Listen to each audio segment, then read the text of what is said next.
ചൊവ്വാഴ്ച വൈകിട്ടായിരുന്നു ഓട്ടോ തൊഴിലാളികളും വിദ്യാർത്ഥികളും തമ്മിൽ ഉഴവൂരിൽ സംഘർഷമുണ്ടായത്.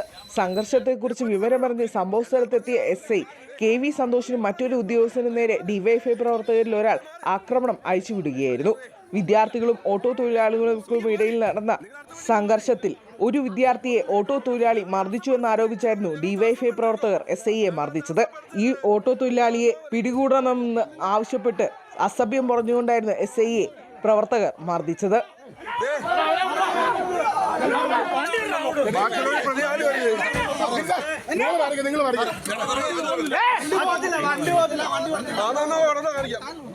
മർദ്ദനത്തിന് പിന്നാലെ കുറുവിലങ്ങാട് സബ് ഇൻസ്പെക്ടർ KV സന്തോഷിന്റെ ഇടതു ചെവിയുടെ ഡയഫ്രം പൊട്ടി.